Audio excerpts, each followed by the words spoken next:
जय हिंद। आज की क्लास में हम लोग एक चैप्टर पढ़ेंगे 10th क्लास का, जो चैप्टर है भारत में राष्ट्रवाद। वैसे तो यह भारत में राष्ट्रवाद जो चैप्टर है हम सब भारतीयों के लिए है और यह किसी खास क्लास के लिए चैप्टर नहीं है कि 10th क्लास के बच्चे ही इस चैप्टर को पढ़ सकते हैं। लेकिन अगर सिलेबस की बात करते हैं तो 10th क्लास के बच्चे इस चैप्टर से पढ़कर परीक्षा में क्वेश्चन आंसर लिखने का काम कर सकते हैं। तो चलिए आज की क्लास में हम लोग पढ़ते हैं कि भारत में राष्ट्रवाद की भावना क्या है, राष्ट्रवाद का उदय कैसे हुआ, भारत में राष्ट्रवाद की भावना कब से लोगों में जागृत हुई। तो देखिए, अगर राष्ट्रवाद की बात करते हैं तो भारत में 1857 का जब भारत में समय था, उस समय भारत में राष्ट्रवाद की भावना जो है मतलब अपने जोर पर थी, मतलब अपनी बहुत उच्च सीमा पर थी। ऐसी बात नहीं है कि भारत में जो राष्ट्रवाद की भावना है इससे पहले नहीं थी, भावना उससे भी पहले थी, राष्ट्रवाद था भारत में। लेकिन यह राष्ट्रवाद जो है देशी रियासतों के कारण राज का रूप ले लिया था। मतलब कि अलग अलग छोटी छोटी रियासत थी, लगभग कितने 565 रियासत थे उस समय भारत में, जब भारत जो है स्वतंत्र नहीं हुआ था। तो उस समय अलग अलग रियासत में अलग अलग राजा थे। सब लोगों को अपने राज्य के प्रति भावना थी और अपने राज्य को बचाने के लिए ही मन में भावना रखते थे। अगर पड़ोसी राज्य में कुछ हमला होता था, आक्रमण होता था, तो वे लोग उससे ज़्यादा मतलब नहीं रखते थे, बस अपने राज्य की सुरक्षा की चिंता ज़्यादा करते थे। क्योंकि अगर देखते हैं तो युद्ध तो हुआ था 1757 में ही, प्लासी का युद्ध है जब 1757 में हुआ था, 100 साल पहले। तो उस समय भी तो भावना थी कि हमारा राज्य सुरक्षित रहे, लेकिन लोग क्या किए कि अपने राज्य तक ही राष्ट्रवाद की भावना को सीमित रखें, इसको राष्ट्र स्तर पर नहीं सोचें। और नहीं तो शायद उस समय 1757 में जब प्लासी का युद्ध हुआ, जब 1757 में प्लासी का युद्ध हुआ, तो फिर वो युद्ध जो है, यह युद्ध अंग्रेजी राज्य का या फिर ये अंग्रेजी हुकूमत की यह युद्ध नींव नहीं डालता। और इसलिए जो है लोग इस बात पे सोचते हैं कि मतलब हमें यह विचार करना चाहिए कि जब भारत में राष्ट्रवाद आया तो वो 1857 में पूर्ण रूप से आ गया।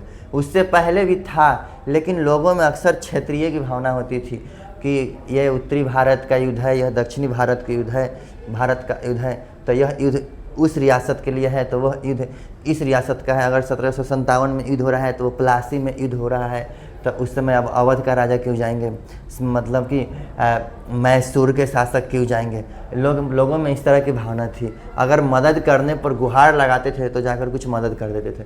तो देखिए, अगर बात करते हैं कि राष्ट्रवाद की परिभाषा क्या है, तो राष्ट्रवाद की परिभाषा है कि राष्ट्रवाद एक ऐसी भावना है जिससे प्रेरित होकर व्यक्ति अपने राष्ट्र को सामाजिक, आर्थिक और सांस्कृतिक रूप से आगे बढ़ाने के लिए सोचते हैं। और अगर इसको संक्षेप में समझे तो राष्ट्रवाद जो है, राष्ट्रवाद की भावना राष्ट्रीय चेतना का उदय है। राष्ट्रवाद की भावना आ जाने से इंसान में राष्ट्रीय चेतना आ जाती है और वो राष्ट्र के विषय में जो है राष्ट्र के विषय में चिंतन करने लगते हैं कि हमारा राष्ट्र कैसे आगे बढ़ेगा, हम अपने राष्ट्र के लिए क्या कर सकते हैं। तो चलिए देखते हैं कि भारतीय राष्ट्रवाद के उदय के कारण क्या हुए थे। तो वैसे तो भारतीय राष्ट्रवाद के उदय के अनेक कारण थे, मतलब कि कोई एक दो कारण नहीं थे कि हम लोग संक्षेप में समझ सकते हैं। फिर भी चलिए उस अनेकों कारण में से कुछ कारण को हम लोग यहाँ समझने का प्रयास करते हैं। तो पहला कारण है कि अंग्रेजी साम्राज्यवाद के विरुद्ध असंतोष। जो अंग्रेज थे, इंग्लैंड के जो ब्रिटिश थे, उनमें तो साम्राज्यवाद की भावना थी। साम्राज्यवाद है कि सैनिक या फिर किसी अन्य तरीक़े से किसी विदेशी भूभाग पर कब्जा कर लेना और उस पर अपना जो है शासन चलाना, साम्राज्यवाद की भावना है। तो जो अंग्रेज साम्राज्यवाद की भावना रखे थे और साम्राज्यवाद के विचार से चलते थे, उससे जो है भारत के लोग जो है असंतोष हो गए थे। क्योंकि वो 1757 से प्लासी के युद्ध से शुरू करते हैं और धीरे धीरे वो भारत में भी अपना साम्राज्य फैलाने लगते हैं। न केवल भारत में, वो दुनिया के और भी देशों में जो है अपना साम्राज्य फैलाना शुरू कर देते थे। जिस देश में जाते थे और उसको जो है अपने अधीन करने का प्रयास करते थे, उस देश के लोगों में असंतोष की भावना आ जाती थी। और यह भावना साम्राज्यवाद के कारण आती थी कि ये साम्राज्यवादी हैं, ये सिर्फ अपने साम्राज्य का विस्तार करना चाहते हैं। और वो भी किस लिए, तो जिस देश में अपने साम्राज्य को कायम करेंगे उस देश के संसाधन का जो है ये लोग शोषण करेंगे। तो पहला कारण था कि अंग्रेजी साम्राज्यवाद के विरुद्ध असंतोष, वो साम्राज्यवाद से संतोष नहीं थे भारत के लोग। दूसरा है आर्थिक कारण। आर्थिक कारण क्या था? तो आर्थिक कारण में मतलब यह था कि जो ब्रिटिश सरकार भारत के लिए कानून बनाती थी, जो ब्रिटिश हुकूमत जो कानून बनाती थी, उससे जो है भारत की जो आर्थिक रीढ़ है वो कमज़ोर होने लगी थी। जैसे कि मानकर चलिए कि कृषि कानून ला देती थी और लगान वसूल का अलग अलग नियम था। जैसे कि एक नियम था अस्थाई बंदोबस्त। अस्थाई बंदोबस्त से तो सरकार ने जो है किसानों का बहुत शोषण किया। और उसी प्रकार से 1882 में एक बार सरकार जो है सूती कपड़े पर से आयात कर हटा दिया था। ये सब आर्थिक कारण है। और वे जो है सिर्फ कैश क्रॉप्स, किसानों को नकदी फसल करने के लिए मजबूर कर देते थे और वो किसानों से कहते थे कि तुम नकदी फसल करो। जैसे कि कहते थे कि गन्ना की खेती करो, नील की खेती करो, अफीम की खेती करो, सोडा की खेती करो। इससे क्या होता था कि भारतीय किसान तो खेती करते थे लेकिन उनसे उनकी फसल को सस्ते दाम पर वो कीनते थे और विदेश में ले जाकर अंग्रेज महंगे दाम में बेचते थे। उस फसल को जो है ऊंचे दाम में बेचते थे, जिससे क्या होता था कि वो तो सस्ते में बेच देते थे, किसान तो सस्ते में बेच देते थे, उनको उचित नहीं मिलता था, लेकिन वो अंग्रेज जो है उनसे सस्ते में लेकर उसी सामान को विदेश में महंगा से बेचते थे। तो वो तो पैसा कमा लेते थे, उनको तो आमदनी हो जाती थी, लेकिन भारत के किसान को आमदनी नहीं हो पाती थी। और जिसके कारण जो है ना भारत के छोटे छोटे लघु उद्योग जो है नष्ट होने लगे थे। अब है अंग्रेजी शिक्षा का प्रचार।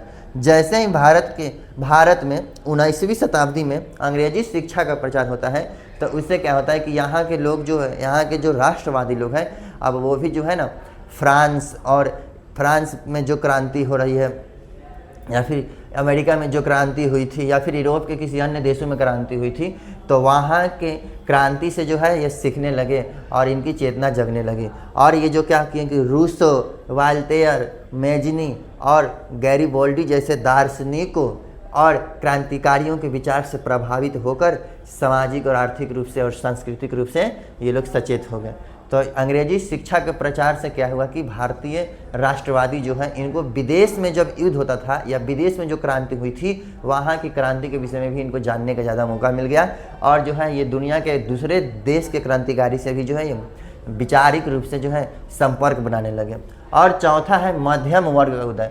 अगर मध्यम वर्ग का उदय हुआ है तो उसमें सबसे बड़ा हाथ है अंग्रेजी शिक्षा का प्रचार, क्योंकि अंग्रेजी शिक्षा हासिल करने से जो है लोग अब सचेत हो गए हैं और समाज में जो है पढ़े लिखे लोगों की संख्या बढ़ने लगी है, क्योंकि वो अंग्रेजी शिक्षा पढ़ रहे हैं। तो विदेश में जो भी दार्शनिक है या क्रांतिकारी है उनसे वैचारिक रूप से संपर्क बनने लगा है और मध्यम वर्ग का उदय हुआ।